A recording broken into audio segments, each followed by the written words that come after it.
Boa noite, doutoras Cláudia, Thaís e Alessandra, doutor Daniel. Sejam aí muito bem-vindos à nossa aula. Enquanto os colegas vão chegando, vamos aqui já dizer, né, mais uma vez que sejam sempre muito bem-vindos. Hoje nós falaremos aí então dos artigos 582 ao 592. Na nossa aula de hoje, vamos tratar aí de 10 artigos do Código de Processo Penal. Na aula passada falamos do recurso em sentido estrito. E hoje continuaremos falando aí sobre os recursos, né? Esse é o nosso objetivo aí. Estão me ouvindo bem? Estão vendo a tela compartilhada? Muito obrigado aqui pelas manifestações no chat, pessoal. Sejam mais uma vez aí muito bem-vindos. Aula gravada, tela compartilhada. Vamos aí então dar início à nossa aula.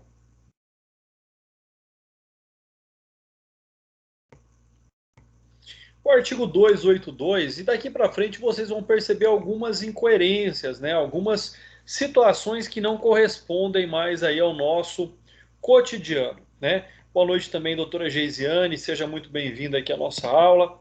E o artigo 282 diz que os recursos serão sempre encaminhados para o Tribunal de Apelação, salvo os casos dos incisos 5, 10 e 15. Bom, primeiro, nós não temos mais tribunal de apelação, nós temos tribunal de justiça. O tribunal de justiça é formado, né, pelas câmaras de direito criminal, pelas câmaras de direito público, pelas câmaras de direito privado e assim por diante. Então, esta é uma terminologia que nós não utilizamos mais. Nós não temos mais tribunal de apelação, nós temos o tribunal de justiça e a ele compete o julgamento dos recursos de acordo com a matéria ali a ser analisado, tá? Então, nós temos que nos adequar, nós temos que atualizar a interpretação, porque infelizmente o Código de Processo Penal não se atualizou. O parágrafo único diz que no caso do inciso 14, será para o presidente do Tribunal de Apelação, tá? Então, mais uma vez, Tribunal de Apelação não é a terminologia correta, né? E no caso do inciso 14, ele está se referindo àquela hipótese, as hipóteses, no caso, trazidas ali pelo artigo 581. Bom, primeiro, vamos começar a elucidar aqui as divergências, né? Então, esse é um fato importante. O que nós temos que trazer aqui à baila inicialmente é de que é o tribunal competente para julgar a infração penal pela qual responde o acusado, né?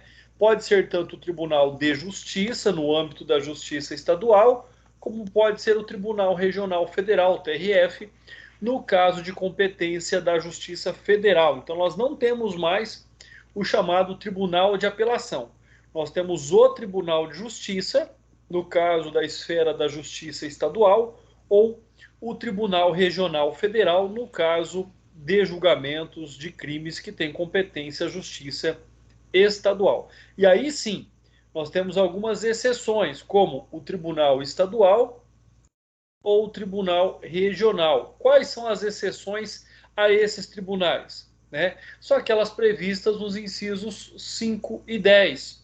Ou seja, as impugnações nesses incisos previstas que sejam dirigidas a esses tribunais normalmente. A exceção, como nós vimos, é a do inciso 14, né, que diz que esse recurso em específico tem que ser encaminhado ao presidente do Tribunal de Justiça. Tá? Então, somente o inciso 14. Então, voltem lá no artigo 581 e verifiquem essas disposições. Né? Só para que nós tenhamos aqui essa compreensão melhor, vamos também aqui, então, abrir o Código de Processo Penal para que nós possamos, então, verificar essa circunstância. Acompanhe aí para que nós possamos, então, observar esses fatos, tá?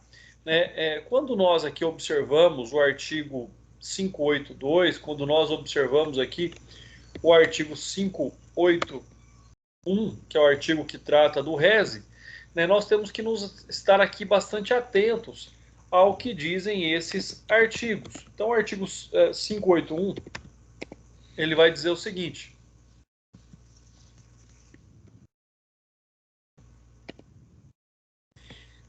lá no seu artigo 14, então, vamos ver o que diz aqui, inciso 14, que incluir o jurado na lista geral ou deixar de incluir. Então, essa é uma hipótese que deve ser encaminhado diretamente ao presidente do tribunal. Doutora Laura, seja bem-vinda também à nossa aula. Vamos lá, pessoal, dando sequência. Artigo 583. Fiquem à vontade, perguntem, participem, manifestem aqui pelo chat como acharem melhor. Qualquer dúvida nós vamos respondendo já durante a aula. Artigo 583. Subirão nos próprios autos os recursos. Bom, pessoal, primeiro nós temos que fazer aqui uma distinção, nós temos que fazer alguns esclarecimentos no tocante ao processo digital. No processo digital, os autos são virtuais, são digitais, né? Então não tem essa questão de subir ou descer nos próprios autos, tá?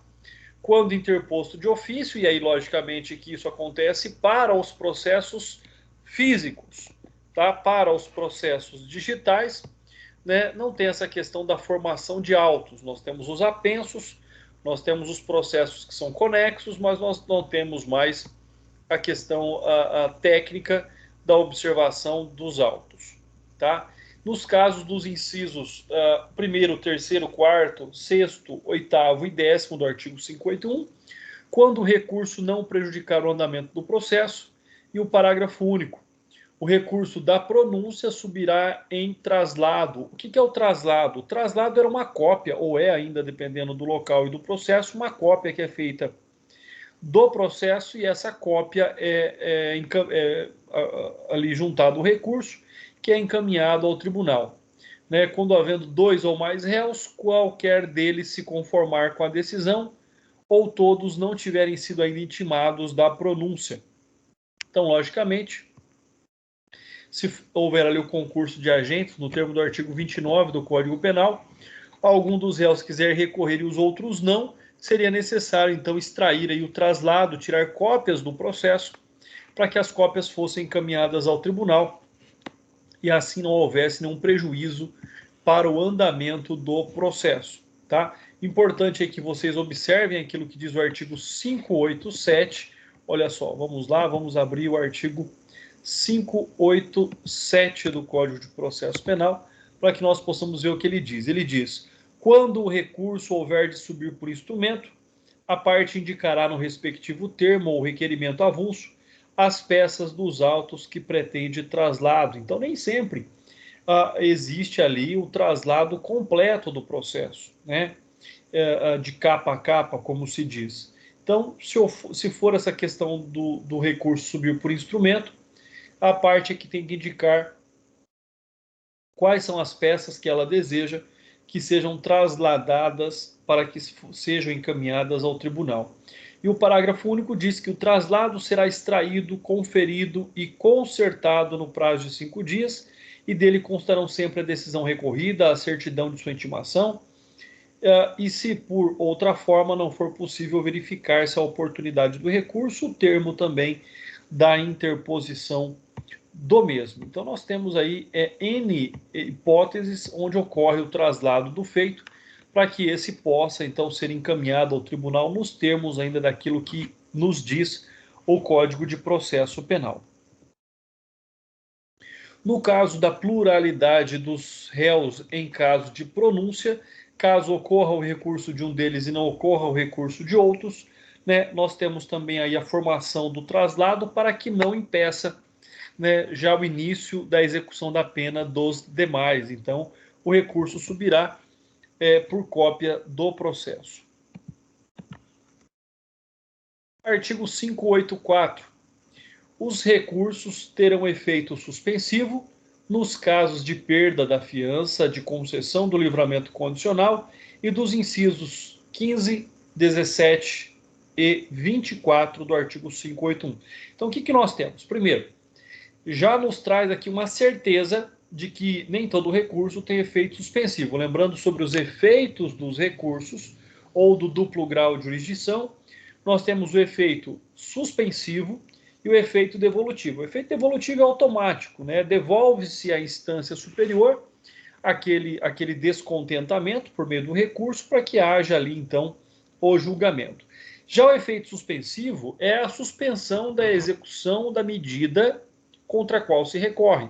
Então, por isso que nós temos o efeito suspensivo nessas hipóteses específicas. Não são todos os recursos, então, que têm aí efeito suspensivo. E o artigo é bastante claro nessa hipótese, né?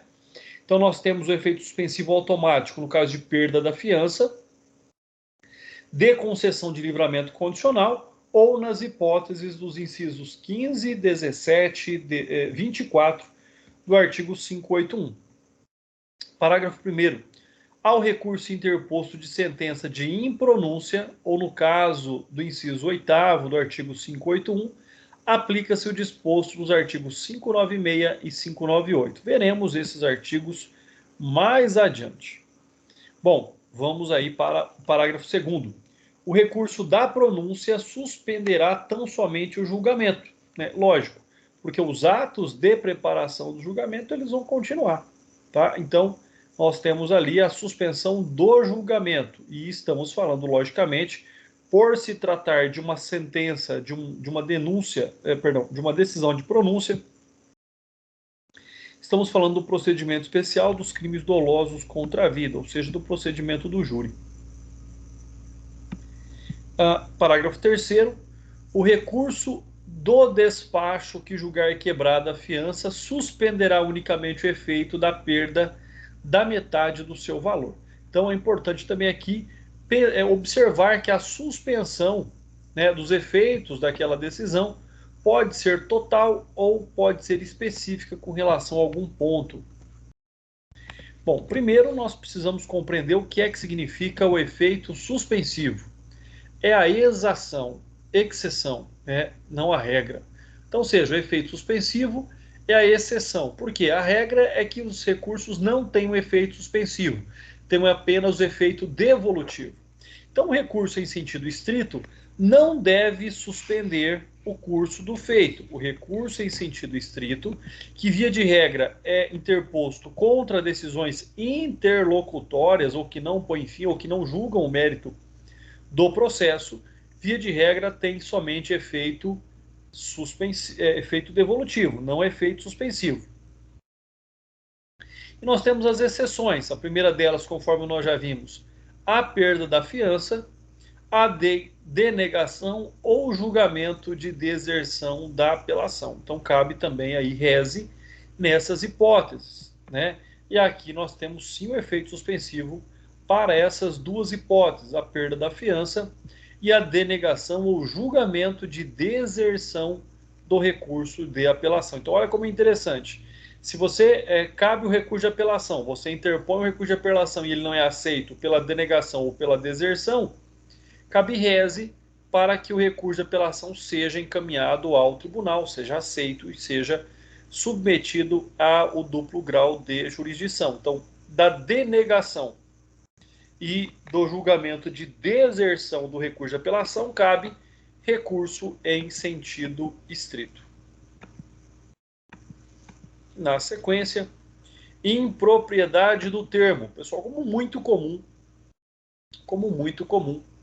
no Código de Processo Penal. Não se trata de despacho. Contra despacho não tem recurso, pessoal, né? Na verdade, contra despacho não tem recurso, tá? Então, o que nós temos? Na verdadeira, para se tratar de um rese, trata-se de uma decisão interlocutória. Então, na verdade, o que nós temos aqui, utilizaram despacho quando deveriam utilizar decisão interlocutória, né? Que lida, na verdade, ali com a liberdade de ir e vir do réu. E é preciso salientar ainda que, não havendo efeito suspensivo, mas sendo concreta a possibilidade de prisão, cabe habeas corpus. Por quê? Porque o habeas corpus é o remédio constitucional para a garantia de direitos fundamentais, inclusive o direito de ir e vir do indivíduo. Então essa é uma outra hipótese, essa é uma outra circunstância da qual nós devemos aí observar. Artigo 585, né? Observem bem o artigo 585.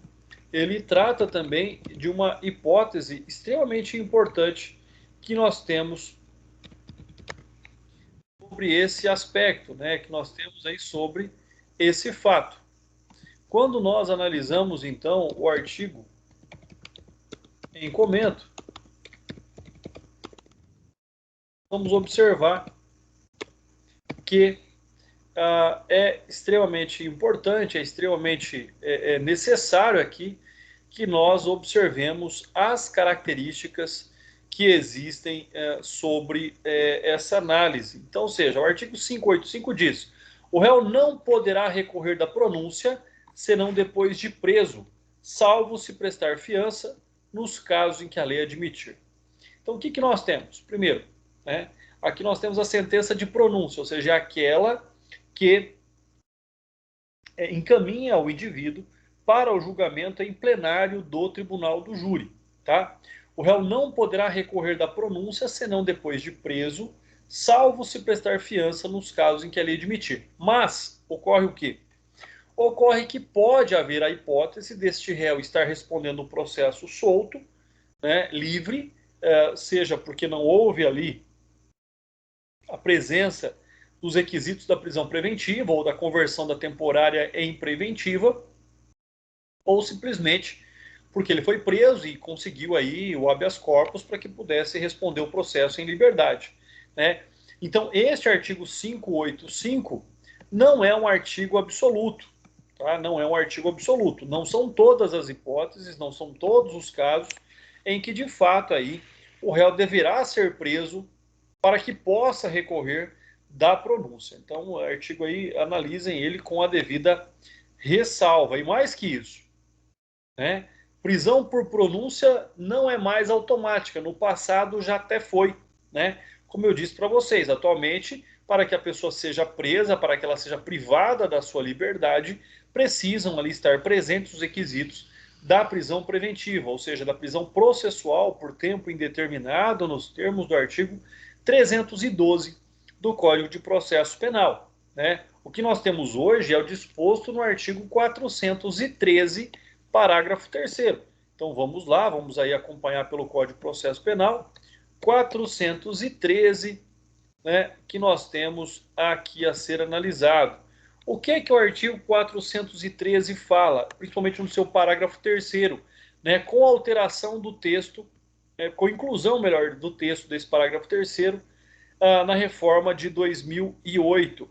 Então, olha só, o artigo 413 diz: o juiz fundamentadamente pronunciará ao acusado ser convencido da materialidade do fato e da existência de indícios suficientes de autoria ou de participação. Parágrafo 3º.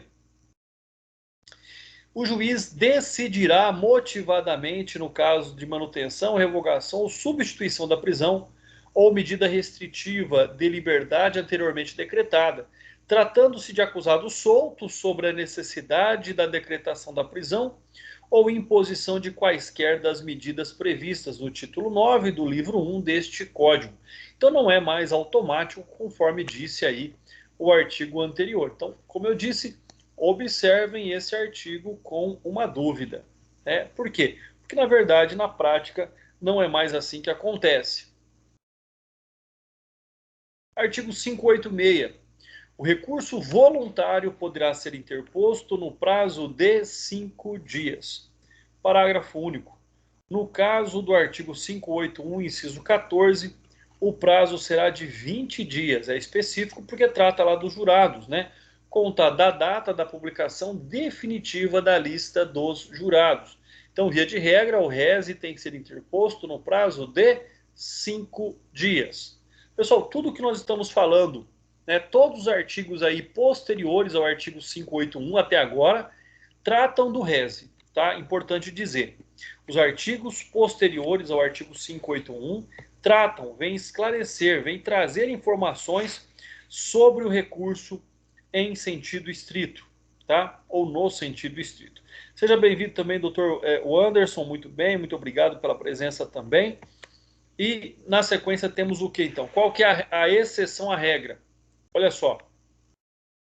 Quando o Ministério Público não apresenta recurso em sentido estrito, no caso de decretação da extinção da punibilidade do réu, pode fazê-lo em separado, o ofendido, seus sucessores, mesmo que não habilitados. Então aqui nós temos aquela hipótese de substituição processual, de poder o particular manifestar no lugar do Ministério Público, na ação pública, pela inércia do mesmo. Então nós temos aqui, não é uma ação privada subsidiária, mas é uma manifestação privada subsidiária da pública, né? E o prazo para essa manifestação é de 15 dias, contados a partir de quando findar o prazo do Ministério Público. Então, se o Ministério Público não recorre dessa decretação da extinção da punibilidade do réu, pode a vítima ou seus sucessores, né, mesmo que não habilitados no processo, podem aí, por meio do seu advogado, recorrer no prazo de 15 dias depois que findar o prazo para o Ministério Público. Prazo do Ministério Público conta a partir do momento em que se tem certeza de que os autos foram entregues ao setor competente pelo recebimento, conforme formalização pela instituição. Hoje, nos processos digitais, pela certidão do MP que recebeu, que está ali tendo vistas, que teve vistas dos autos. Artigo 587. Então, para que nós possamos compreender melhor, artigo 587. Quando o recurso houver de subir por instrumento, a parte indicará no respectivo termo ou em requerimento avulso as peças nos autos que pretende o traslado. Já lemos agora há pouco esse artigo, né? Então, primeiro estamos falando de processo físico e segundo estamos falando dele subir por instrumento, ou seja, que seja encaminhada uma cópia ao tribunal. Parágrafo único. O traslado será extraído, conferido e consertado no prazo de 5 dias e dele constarão sempre a decisão recorrida, a certidão de sua intimação, se por outra forma não for possível verificar se a oportunidade do recurso e o termo de interposição. Já falamos bastante sobre esse tema, só é importante dizer que, né, o que significa essa subida por instrumento? Significa que os autos principais não seguirão ao tribunal adquém. O instrumento é o traslado, são as cópias que são encaminhadas ao tribunal, enquanto os autos principais, os autos originais, aguardam em cartório a decisão deste recurso. Peças obrigatórias, é lógico que se as peças obrigatórias não estiverem presentes, vai dificultar o julgamento do recurso. E aí, por isso eu cito aqui a decisão do Tribunal de Justiça de Santa Catarina, que diz: são peças obrigatórias para que o tribunal possa averiguar os requisitos de admissibilidade do recurso, tais como tempestividade, o interesse, a adequação e a legitimidade, né? Segue aí do Manual de Processo Penal do Dr. Guilherme Nucci, de modo que a não juntada da procuração nos autos impede a comprovação da capacidade postulatória do procurador. Então, importante lembrar, importante compreender quais são as peças obrigatórias, caso aí, né, deva se formar um instrumento, deva se buscar o traslado, se indicar quais são as peças para que possa se recorrer. A procuração é uma petição fundamental para que esse ato ocorra. Artigo 588. Dentro de 2 dias contados da interposição do recurso, qual recurso? Recurso em sentido estrito, ou do dia em que o escrivão extraído o traslado o fizer com vistas ao recorrente, que oferecerá as razões. Em seguida, será aberta a vista ao recorrido por prazo igual. Parágrafo único. Se o recorrido for o réu, será intimado no prazo na pessoa do seu defensor. Bom, o que nós temos aqui, pessoal? Temos algo extremamente importante. Primeiro, a indicação de que o recurso em sentido estrito é um recurso em 2 petições. Petição de interposição e petição de razões, né? Então, seja, interposto o recurso, formado o traslado, aí abre-se o prazo para o oferecimento das razões, né? No caso, se o recorrente for o réu, será intimado por meio do seu advogado. Aqui citando também no tocante ao traslado feito pelo escrivão, a jurisprudência do Tribunal de Justiça do Rio Grande do Sul, que diz: a determinação de que o Ministério Público providenciasse no traslado das peças necessárias à formação do seu recurso em sentido estrito, por ele interposto, importa em inversão tumultuária de atos e fórmulas legais, uma vez que o rito do recurso em sentido estrito, com previsão no artigo 587 e 588 do CPP, estabelece que a atribuição do escrivão o traslado das peças processuais indicadas pela parte recorrente. Então, ou seja, o Ministério Público recorreu, indicou as peças e o juiz falou, não, o Ministério Público que providencia as cópias. Né? Errado. Quem deve providenciar as cópias é o escrevente, ou escrivão. Oferecimento de razões. É importante observar também que o mérito do recurso ele é apresentado numa petição à parte, ou seja, né, conta-se o prazo aí, do recorrente a partir do momento em que o escrivão conclui aí o traslado. Né? Então, a redação do artigo dá a entender que o prazo de 2 dias para recorrer da data da interposição do recurso, sem qualquer intimação, o que não corresponde à realidade. Por quê? Porque nós vamos aplicar a regra do artigo 798, parágrafo 5º, letra A. Então vamos lá para o Código de Processo Penal novamente. 798. Artigo 798. Todos os prazos correrão em cartório e serão contínuos e peremptórios, não se interrompendo por férias, domingo e feriado. E aí ele traz para nós, então, o parágrafo 5º. Parágrafo 5º diz: salvo nos casos expressos, os prazos correrão. Né?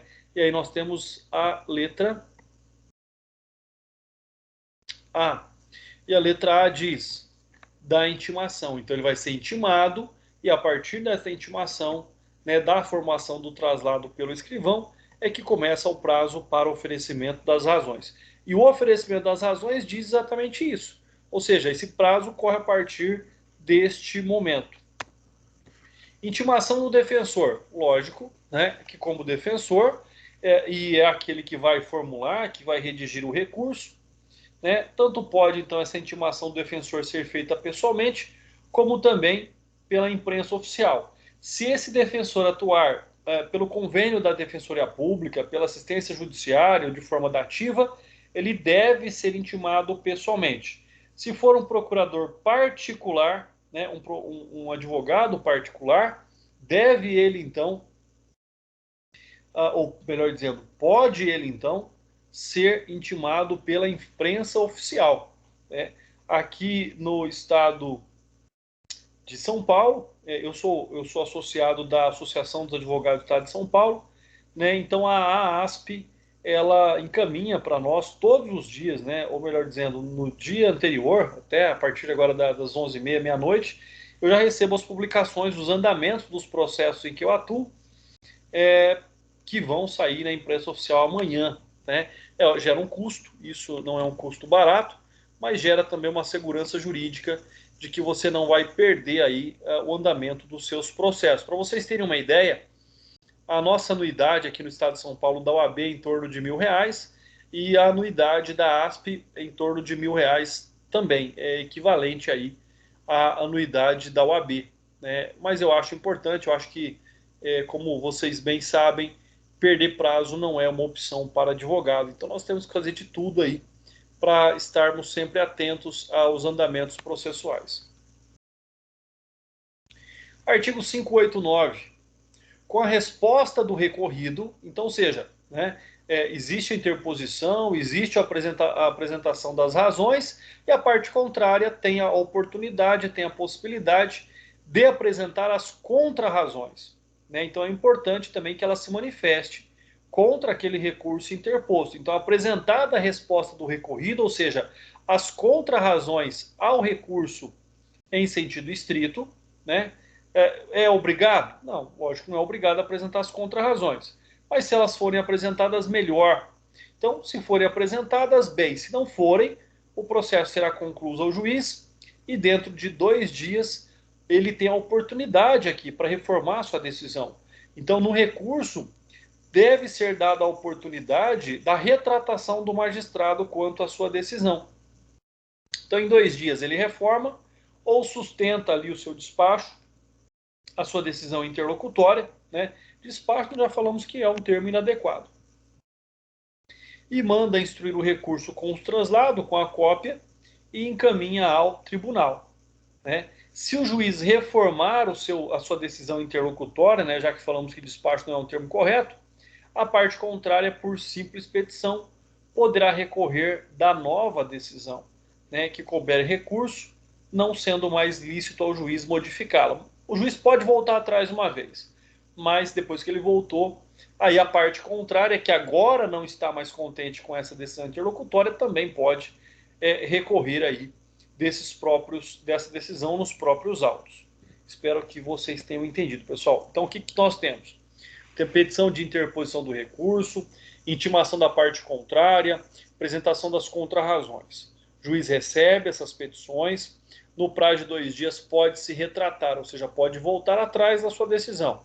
Se voltar atrás, a outra parte, que era a parte contrária que apresentou as contrarrazões, se agora, né, assim o desejar, poderá recorrer também, né, nos próprios autos, já que o traslado está ali já pronto. Intimação do denunciado querelado para oferecer contrarrazões, né? Quando o magistrado rejeita a denúncia ou queixa, possibilita ao órgão acusatório a interposição de recurso em sentido estrito, conforme nós já vimos lá no artigo 581, inciso 1º.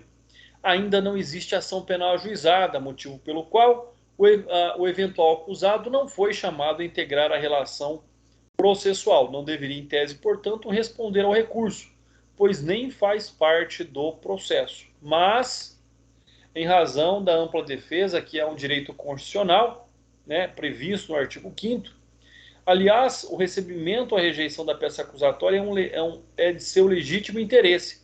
Sempre possibilitou que tal situação fosse viabilizada. Posteriormente surgiu o mesmo efeito na Lei 9.099/95, né, que trata aí da apelação da mesma forma. Então, artigo 82, parágrafo 2º, mantendo-se intacta a posição de intimar no processo comum o eventual acusado para manifestar-se quanto ao recurso em sentido estrito, oposto contra a decisão que rejeitou a denúncia ou a queixa. Então, o que nós temos? Vamos supor que houve uma investigação, houve a conclusão dessa investigação, o Ministério Público ofertou a denúncia, um magistrado não a recebe, rejeita a denúncia ou a queixa-crime, no caso, ação penal privada. Nessas hipóteses, então, né, nessas situações, a pessoa que não foi citada para se defender será intimada para apresentar as contrarrazões ao recurso, né, que não deu aí seguimento, que rejeitou a acusação contra si. Juízo de retratação é a possibilidade jurídica do juiz voltar atrás quanto à sua decisão. Lembrando que dessa retratação, caso haja um novo recurso agora pela parte contrária, não cabe aí outra retratação. Agravo em execução, né, é um recurso que cabe somente na execução penal. Há juízo de retratação, pois segue o rito do recurso em sentido estrito. Pessoal, lembrando, como eu já disse na aula anterior, que o recurso em sentido estrito nada mais é do que um agravo, né? Agravo é a terminologia mais correta, porque agravo é a petição do processo civil que nós recorremos contra decisões interlocutórias. Na execução penal, é agravo em execução. Então, no processo penal também deveria ser agravo de instrumento, mas o legislador optou para complicar a nossa vida em denominar de recurso em sentido estrito. O juiz que revê a progressão de regime concedida de ofício, né, impossibilidade. Então, ele não pode agir de ofício. O juiz só pode rever a progressão de regime, né, caso haja ali, logicamente, a interposição do agravo em execução. O juiz de retratação deve recorrer somente em hipóteses expressamente previstas em lei, e essa não é uma hipótese prevista em lei. Impropriedade do termo, mais uma vez, né? Não se trata de despacho, mas de uma decisão interlocutória, pessoal. Sempre que vocês lerem despacho relacionado a recurso em sentido estrito, na verdade trata-se de uma decisão interlocutória. Inversão do recurso. Olha aí a jurisprudência do Tribunal de Minas Gerais. Nos termos do parágrafo único do artigo 589 do Código de Processo Penal, o recurso seguirá para a instância adquém, independente de novos arrazoados, no caso em que o juiz ACO se retratar e a parte prejudicada recorrer da nova decisão por simples petição. Então, o que nós temos? Nós temos lá uma decisão interlocutória, um recurso em sentido estrito interposto, apresentação de contrarrazões. Juiz se retrata da sua decisão. Ministério Público apresenta recurso, recurso em sentido estrito nos autos. Não é aberto vista a outra parte para que se manifeste em contrarrazões. Não há necessidade, já que houve essa manifestação inicial. Artigo 590, 591 e 592, pessoal. Vamos estudar em bloco. Vamos ver o que diz aqui.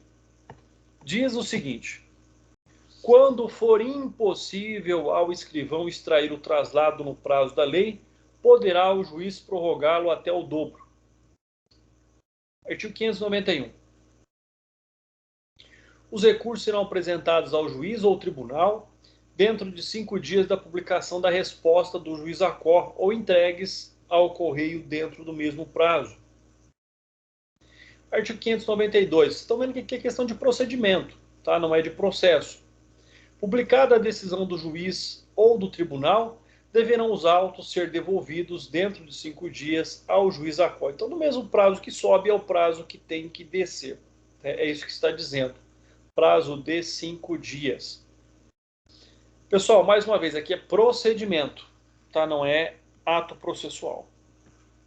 Quanto a essa prorrogação do prazo, ela é extremamente importante, porque pode estar com carga, pode estar no Xerox, pode estar em algum local, salvo não seja processo físico. E a jurisprudência do Tribunal de Justiça diz: compete ao judiciário, na pessoa do escrivão ou de quem por ele titulado, extrair o traslado, ou seja, tirar cópias que foram indicadas na petição de interposição do recurso, que instruirão ou que instruirá, né, as razões aí do recurso em sentido estrito, interposto pelo Ministério Público nos termos do artigo 587 e 590 do Código de Processo Penal, recurso provido. Pessoal, com base nisso, termino aqui com vocês o conteúdo programado para hoje. Caso vocês tenham alguma dúvida, estou aqui à disposição de vocês. Não havendo dúvidas, agradeço a presença de todos. Fiquem com Deus e até a semana que vem, pessoal.